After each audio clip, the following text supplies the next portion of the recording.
Hello everyone, so today I wanted to go over a video because this particular comment here was actually asking me like, hey, how do I actually avoid saying ums and uhs, and really the root of the cause was really like, how do I make sure I look confident or look like I know what I'm doing, especially in client-facing work. So specifically what I wanted to talk about was like, here's some tips. I did actually do a similar video here, but I wanted to do a new one, especially because I just started my job 6 months ago, and like especially because it's a whole new area. Before I did Workday Financials at Accenture, now I'm doing Google Shopping, specifically when it comes to feed architecture and activations and all that kind of stuff with Google Shopping. But I previously have not worked with shopping. I previously have not worked with retail clients particularly. I've worked with in retail, but not the other way around. And I also have not been familiar with this entire area of like not being in a consulting firm, doing this in a tech company versus not. So there's a lot of different ways where these retail clients are reaching out to you, and especially like this is specifically for like the top 100 revenue generating clients. So you kind of have to show that you know what to do. Otherwise, you're gonna be like, what? I'm like spending all this money with Google, particularly on this, and I don't even get the best of the best. Like, this is ridiculous. So you kind of have to show that you know what you need to do. So I feel like I can definitely relate to this particular experience. Like before, at least when I came to Accenture, I was there for 3-4 years. So once you're on your second, third, and fourth year, you're kind of like, you got the hang of it. No matter what questions, you kind of know at least how to answer something or know who to talk to. But when you first start out, especially with the way that my team is structured, is that there's one advertising solutions architect per client. Sometimes, usually, like with the smaller clients particularly, you're gonna get that. And when I say smaller, I mean like multi-million-dollar clients.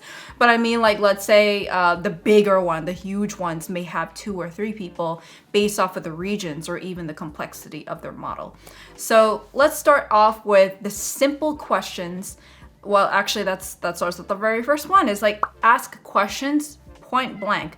So this usually is like asking questions no matter what, just like asking very simple questions, very broad questions on purpose, because this will lead into my second tip, which is ask clarifying questions. So usually if I'm in a situation where I don't understand what's going on, I don't even understand the area I'm supposed to be presenting in. Like, let's say, for example, merchant promotions, I don't know anything about. And then this client was like, hey, can we hop on a call tomorrow for it? I'll be like scrambling as much as I can on all these topics and resources and questions I could be kind of expecting from this, but I can't be an expert in one night. I could, I guess, but like, I don't have the experience of saying like, hey, I had this experience with this client. When this happened, this would happen. I don't have that off the bat. I just know whatever is out there, which is essentially the same thing that they know. Like, the difference between this is that I have some clients where they're actual ad agencies, so they know this. This is literally their job. Then I also have clients that are like the IT teams, or they're the marketing teams of the actual clients. So those are the ones that I can always typically know more than them. But when it comes to the ad agencies, I'm already competing with people that know. At least when it comes to consulting at a consulting firm, you're generally working with people who don't know what they're talking about. That's why they go to consulting firm. But here, an ad agency, you're really there as like that liaison between Google and, or at least like for me, I was in that like liaison between Google and the actual ad agencies of like what's best practice, and they'll usually ask like, what have you seen from other clients or other companies in general? And ad agencies only know the ad side of things, but also they already know a lot of this because that's how they've been dealing with it for the actual client. So I'm working with like literally their consultant of the company. So for this, like, I had to ask clarifying questions in general. So this is how I usually kind of see things, is that if you just say, I don't know, they're not going to really trust you. They're going to be like, yeah, you don't know anything, but like, at least try. That's what they're going to be thinking. So that's why I ask questions. I'm trying to get all the information as I can. So first off, get basic questions like, why are you trying to do this? How were you trying to see this? What's the actual timeline that you're looking for this? Who exactly is working on this? So like very basic questions. And at this point, you're just kind of like gathering requirements. And this is like for any kind of client facing skills. It's not like necessarily like consulting specifically. Like, let's say, for example, you're a makeup artist and you're working with a client. You're going to be asking like, where are you going to be doing this? Is it raining? Is it going to be sunny? Are you going to be indoors, outdoors? When are you going to do this? Like, maybe, for example, is this night or daytime? Or why are you doing this? Is this your wedding? Is this like specifically like someone's friend's birthday party? Are you doing this just to look good? And then how do you want this done? And then you kind of get your their vision board. So this can be done for any kind of service related kind of role. So it's not necessarily just consulting. You can do the same thing when it comes to retail. I had to do this all the time because people would be asking me, what's the best laptop to get? And then I would always ask okay, so who is this for? Is this for your son? Is this for you? Is this for work? And then also another thing would be what's your budget? Asking those clarifying questions. Always at least start that way. And then that will get your gears ticking. Especially when it comes to those, then you ask clarifying questions, and that could be okay, let's use the makeup artist example of okay, so this is going to be at nighttime. So are you going to be doing it under light? Is this going to be strictly dark? Do you want it to be moody? Do you want it to be changing? Do you want it to have it smoky? That kind of stuff. So in general, you can ask clarifying questions based off of that. You're not saying that you don't know anything. You're just trying to actually get the client's information. And before you even say no, this is a good way to get started of at least maybe you'll find something that you can work off of.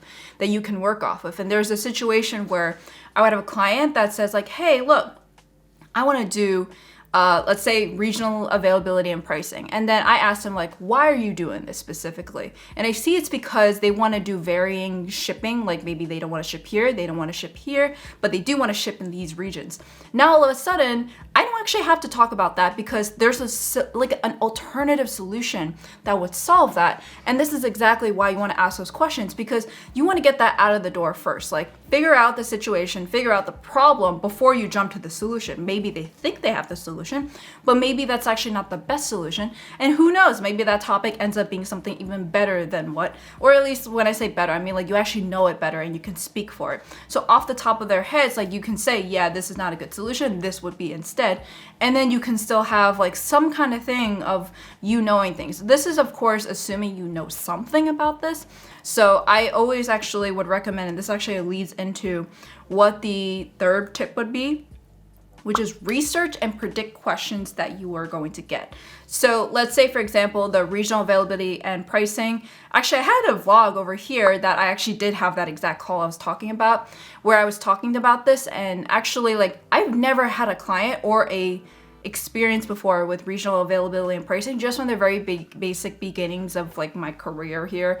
I was doing training, it was a slide deck essentially. So I didn't really have actual experience to back it off, just maybe questions or lessons learned from other people that have been doing this, or just knowing the understanding of how it works can help me at least debunk any of those issues that come out. So when it came to that particular issue, I had this whole slide deck ready up, I had the help center articles up, I had everything that I could ask for my team to actually prepare for. I read through everything. I of course can't remember everything, can't internalize everything until I actually do the experience itself, but at least I had it in front of me. So I prepared, okay, what are the questions that they might be asking? They might be asking how long is this gonna take? Or what do they need to do? You have to kind of be careful about what questions do they care about versus what questions do you care about, because they're not exactly the same. Do care about the ones that they care about, and then from that you can kind of preemptively ask about it. So maybe something's based off of their business model, oh, we're a little bit concerned with this because we do drop shipping. How would that work? So I would actually be asking to our SMEs, our subject matter experts, of how does wrap work when it comes to drop shipping? I prepared for that question even if they didn't ask for it. So when I do talk about it and they ask about it, I will be prepared. So it sounds like I actually know what I'm talking about. It's because I'm trying to basically be proactive about the kind of questions that they're going to ask and be prepared, even if I don't have that SME on the call, or maybe I don't know everything. But at least it will kind of set the ground that I did the homework. Even if it doesn't look like I did the homework, it makes it look like maybe I even know it, then they might be okay, at least you know something. Then moving forward, you can say okay, I want to just take up notes and I'll look into it and I'll get back to you. And that's always a relationship you want to start, is that you maybe want to do a recap email, and then you have a bottom where you have action items from the client and action items from you. And I actually had an action item there of, do you add serve versus a shipping label versus wrap? And then from that, I actually got that follow-up answer, and it actually changed the solution. We ended up going for shipping labels, but eventually we're going to do wrap. So that's what you want to do. You want to be able to research and predict those questions. And so now when it comes to this, it's you want to state what you know and what you don't know. So off the top of your head, for each time they ask a question where it's not necessarily the other way around, you're asking their questions and you're getting more information, maybe they ask like, oh, by the way, you mentioned a good point. What about this? And if you don't know, state like, okay, I do know this, but I don't know this. So you could say, based off of other clients I've had, this is what I've seen. But with this particular business model, or like, let's say industry, I haven't really seen this before. So I can't really get back to you on that. I don't really know the answer to that. I'll have to get back to you. So that could be the good example of the drop shipping question. Like maybe you weren't prepared for that question. They might be asking, how does wrap work when it comes to drop shipping? And you say, oh, I actually don't know how that works out, but I can get back to you on that. However, I do know based off of the fundamentals of wrap, this is how it works. And I will see, depending on the specifics, if that ends up being the case. So at least you kind of reassure them you know something about it. Even if it's not directly answering the question, you're answering it in some way. And it will show them that like, okay, you know something at least, like, and that you'll get back to them. And you have to, like I said, set that relationship that you will get back to them. Answer that so that way they know, okay, they're not just going to be deflecting, that you actually care and you actually are trying to follow up based on the information, because things happen. Like you don't know things, you don't know everything, but you also want to make sure you set that relationship where you do follow up on that. There's a lot of like stories or memes where people are like, oh, let me get back to you on that. And this is like the strategic response of people saying that because they don't actually know the answer. But what comes after that is really important. It's like you actually should follow up. You shouldn't be saying that just to kind of deflect it because it could actually bite you in the butt, because like exactly what I did, I came back up with my answer and it actually did change the course of the way that the client was going to do things. So then lastly, I wanted to talk about the ums and uhs. So this was the question originally. And honestly, if you've done all of what I just said before, you do your research ahead of time, you kind of internalize or proactively guess the kind of questions they're going to ask, or you actually state what you do know versus what you don't know when it comes to questions you don't know. And you also take notes on like what to actually look into, as well as actually mentioning like those clarifying questions to get even more information. So that way, when you do go back into like you're done with your call, you have your follow-up, you have your action item to follow up on something, you talk to your SMEs, you talk to your team, you have that actual clarifying information to be able to get that informed answer. Otherwise, it's going to be a little bit of like a weird kind of going back and forth. I'm like, hey, so based on that question, like I do have a few questions on this, and here are the questions.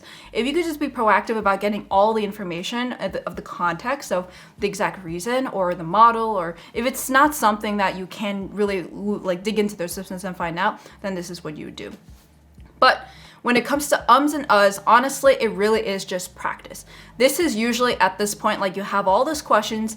What you should do instead is actually pause. And I've actually had calls before where there's pauses, like actual 5-second pauses. And it's okay, because if you go, it's usually when you feel a little bit awkward because you want to fill that void. You feel like you should be compensating to say something because you should say something.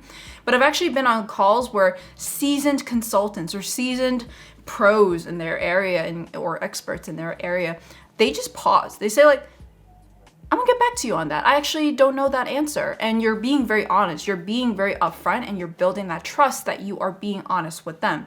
So if you're gonna try to bullshit your way through, don't do that. But like what I said, like you want to first start off, ask those broad questions, get clarifying questions so you could get the context. Maybe interject some, if for example, those clarifying questions even lead to something that is not even part of the agenda, then that's actually something that's good to add, because then it's another layer to consider on the solution or whatever you're trying to talk about. So it's good to get all that information, even if it kind of seems like it's not going anywhere. You could say, okay, let me just first get the sense of like this project, what the context is, or why are you asking this question? Maybe we can figure out what we can do. Maybe they'll be like, hey, we have this problem, we're thinking about this solution. Find a way to figure out on just the problem itself. Don't focus on the solution. Or if they ask like, hey, I want to do this X, Y, and Z kind of thing, and you don't have the context, they just kind of said that, then you kind of have to figure out the context first. You can't do anything without the context. That's exactly why when you get case interviews, you got to do clarifying questions. You want to know the full context before you truly see. You want to answer the problem. You don't want to do the solution, if that makes sense. So that's exactly what I would say. And then once you do all that, honestly, because it's like so easy to ask questions, just be very thoughtful of the kind of questions. If you know this call is coming up, then make sure you actually take notes on, okay, these are the kind of questions or areas I want to touch. If this ends up being like down the line where maybe you guys focus on one particular topic and then there was one particular thing that triggered like, hey, it looks like we do need to do that. There's a gap here. There's a loophole here. There's a gap here. What can we do to solve that? And it just goes on a little tangent here. You can truly say, okay, so let's focus on the main topic. I will table this down to cover this in a separate call. So you're buying time to actually learn about this before you get to that loophole or that gap to solve of like whatever the solution would be. If you don't know the answer to that, it's okay to say that because you already have an agenda. So that's like the two types of approaches. One is like you have a call, they say like, hey, let's do this call to talk about X, Y, and Z. Learn about the problem first. And honestly, I don't think you would be saying ums and uhs to that. If you prepared for yourself, you won't be doing that. You just kind of have like these questions and take notes. Honestly, even taking notes is a good way to kind of fill the pause. You're taking notes, that's like pause. You're kind of using it as a way to think about what's the next thing you could say. That already works out. But if they're asking, let's say the second scenario where there's like already something on the agenda and then something ended up spinning off of that, then you can clearly say like, hey, look, we're focusing on this for now, but let's definitely table this for another call. What time works for you? So that way it doesn't look like you're just deflecting this.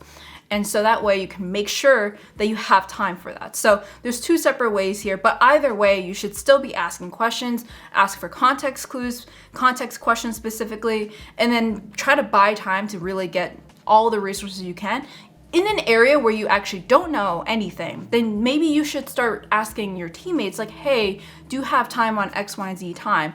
Or you can even say in that call to the client, say like, hey, like I'm not really that experienced in this particular area, but I know someone that does. So let's try to schedule a call with them and maybe get that going. Because I've had calls at Accenture where there was a particular area I had absolute no clue. No one on the team knew, but we had to pull someone that wasn't even on the project. It was basically an SME in this particular area. And that's what we ended up doing. And that person was like on there for a few weeks on like a consulting the consultants essentially, but it does happen. So I wanted to mention that because you're not alone. You have to do your research, you have to prepare, but also ultimately try to ask questions and get to know as much as you can so you can help them better.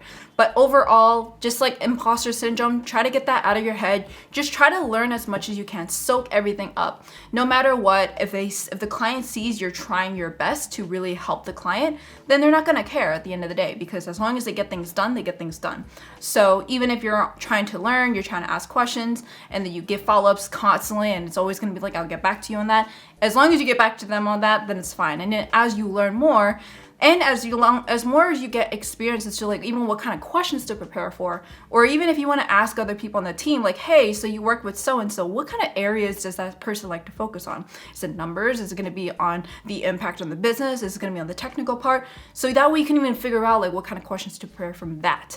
So usually it's kind of like being the consultant of figuring out what do they look for and then preparing for that. So you're not necessarily put on your spot.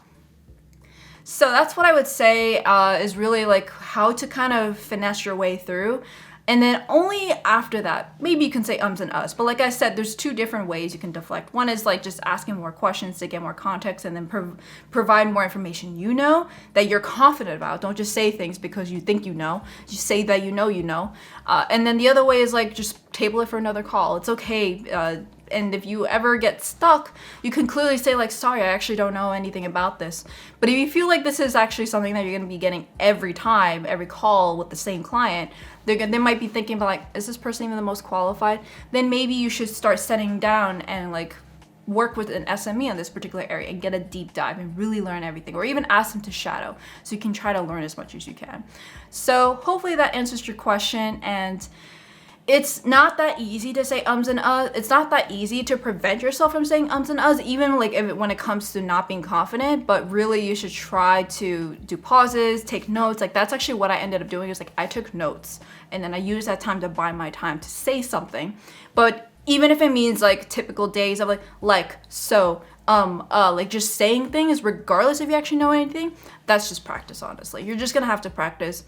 I'm actually gonna post it up unedited so you can see that I purposely say, I mean, honestly, when I edit, this is the part where I start to get really annoyed, because while I don't say ums and uhs, I do say so a lot. So, X, Y, and Z. So, X, Y, and Z. It's a little bit annoying when I edit it. Sometimes I actually do edit those so's out, but I'm gonna purposely leave it unedited, or at least uncut. Like, I'm still gonna put like text on the front here, but I just wanted to show that like everyone needs to practice here and there on trying to be confident. And if you're talking about things you know, or if you're trying to at least provide stories, because while I may not know certain things, I may provide stories that show certain things. So that way it can actually be great to be able to say like, yeah, I don't know this area, but look at this experience, look at this story. This is like a lesson you can learn from it, or at least a lesson that someone taught me through a story of theirs or their experience.